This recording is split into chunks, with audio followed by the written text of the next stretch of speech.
Hi guys, our topic for today would be density. And this topic, when you check your curriculum framework for Cambridge, particularly for year 9, you would find this topic in both chemistry and in physics. So I decided to fuse everything together and you understand every concept being used in this topic.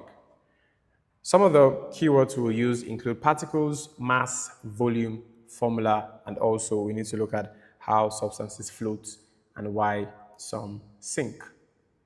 At the end of the class, you should be able to describe how the density of a substance relates to its mass in a defined volume. You need to be able to calculate density using the formula mass over volume and also compare densities of solids, liquids, and gases. A starter activity. Look at each subject. Will it float or sink in water? This is a very simple thing. If you like, go and mess it up. A very simple starter activity. Pause the video if you need to, and let's go. All right, please mark. I just assume everybody got it correctly. If not, I'll come for you. Anyway, what is density? Density is a measure of how much mass is packed in a given volume. Density is how much mass is packed in a given volume. Think of it this way. Imagine two identical boxes. One is filled with feathers, one is filled with rocks. The box of rock is more dense and will look more heavy than the box that is filled with feathers. So density is basically a measure of how much mass is packed in a given volume. And then we'll look at basically why some substances float while some, would sink. We'll get to that point. But basically, we should know that wood is less dense than water. And anything that is less dense than water will stay on top. Anything that is more dense than water would sink. Particle explanation. Let's check this out because it's very important. I know some of you have done this in previous years, year 7 or year 8, but let's just revisit this. Now, solids have this particle diagram where the particles are tightly packed in a regular pattern. We have little space between them and they cannot be compressed because the particles are, very tightly packed and also in a regular manner. It has a very, very high density. So the expectation is a lot of solids is expected to sink in water. Next is liquid. Liquid are close but can move past each other. So the particles, the way I usually explain is that they're just freestyling. There are a lot of particles there, but they are not in a regimented situation. They're just flexing, moving up and down, relaxing their life. So particles are close but can move past each other, slightly more space than solid and cannot be easily compressed. If you look at the word there, cannot be easily compressed, although it can actually be compressed, but not so easily. And then finally, gas. These are particles, gas have the particles spread apart and move quickly. This is immediately school closes and everybody disperses. So in a particular medium, you just find particles spread apart for gases, lots of spaces in between them, and because of that, they are easily compressed because there are a lot of spaces in between them. Now, if you look at what is below, solid have high density, liquid have medium density, while gas have a very, very low density. Always remember the formula to calculate density. It is simply mass over volume. Some people end up putting M over V. I don't care how you want to put it. Just remember, because this would eventually come out in the checkpoint exam, carrying 1 or 2 marks. So you should know density equals mass over volume. Density unit, you either find it is either in gram per centimeter cube or kilogram per meter cube. Mass is measured in grams or kilogram, while volume is measured in centimeter cube or meter cube. So you find density written as gram per centimeter cube or kilogram per meter cube. Pause the video at this point and try to solve this. The second activity, or example 2, looks a little bit more technical because you have to change the subject of the formula to calculate the answer. But I'm very, very sure you should know how to do that in year 9.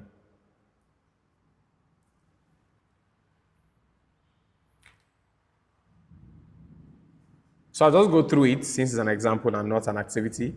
The formula, like we said, density equals mass over volume. From the question, the mass in the question is 200 grams, while the volume is 80 centimeter cube. You carry out the division and then you get 2.5 gram per centimeter cube.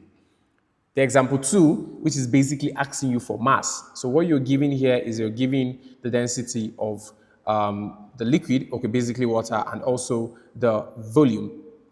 So you rearrange this, mass becomes density times volume, and then you have 1 times 250 to give you 250 grams. If this is confusing, please pause the video, but I want to believe it's just changing of subject or formula, and you should be able to do that. Anyway, these are some of the densities you will find, and my only focus is water, which is a reference point every single little time. So immediately, if you are given this as a question in exam, you should know that once density is higher than water, it sinks. Once the density of a substance is lower than water, it floats. And almost every single little time, you find air as an object that would, or a substance that would float, and it has a very, very, very, very low density, 0.000 most times, and they are basically identified as gases and should float on water. There are some solid, of course, that are less dense than water. You have oak, you have ice. These are kind of less dense than water, and sometimes, or most times, will float. While, of course, if they are above water, you're expecting them to sink. Now, density of objects has to be lower than the density of liquid. The object is less dense than the water. Water pushes up harder than gravity. Object sits or floats on water.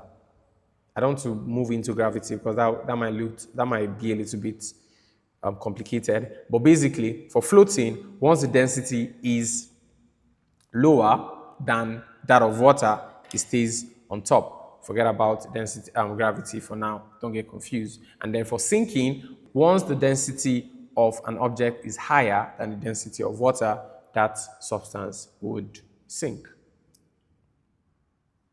So yeah, we use this in our everyday life. Ships and boats, helium balloons, oil spill, hot air balloon, a lot of examples, but that's not our major focus. Key stage 3, checkpoint will not ask you that question. Keywords that you need to know, and this is a perfect way to form your note: density, volume, dense, sinking, compressible, particles, mass, and then also floating. Activities. Let's do this sharp, not difficult. What does this, I can't waste my time to read for you. You read it yourself. Pause the video at this point and read the question properly, answer it religiously, and assess yourself after I reveal the answer. So pause the video.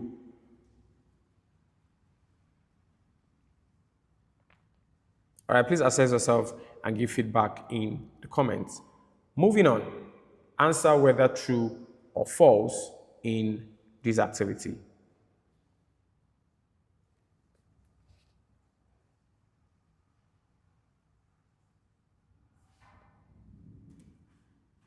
Again, assess yourself and provide your feedback in the comments. This is also under activity. Most of my videos carry 2 activity, but sometimes I'll just whine you guys and provide 3.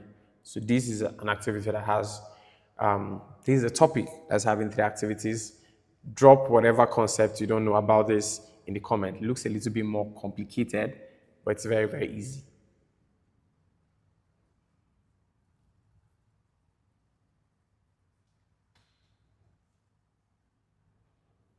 Assess yourself. I just hope nobody feels anything.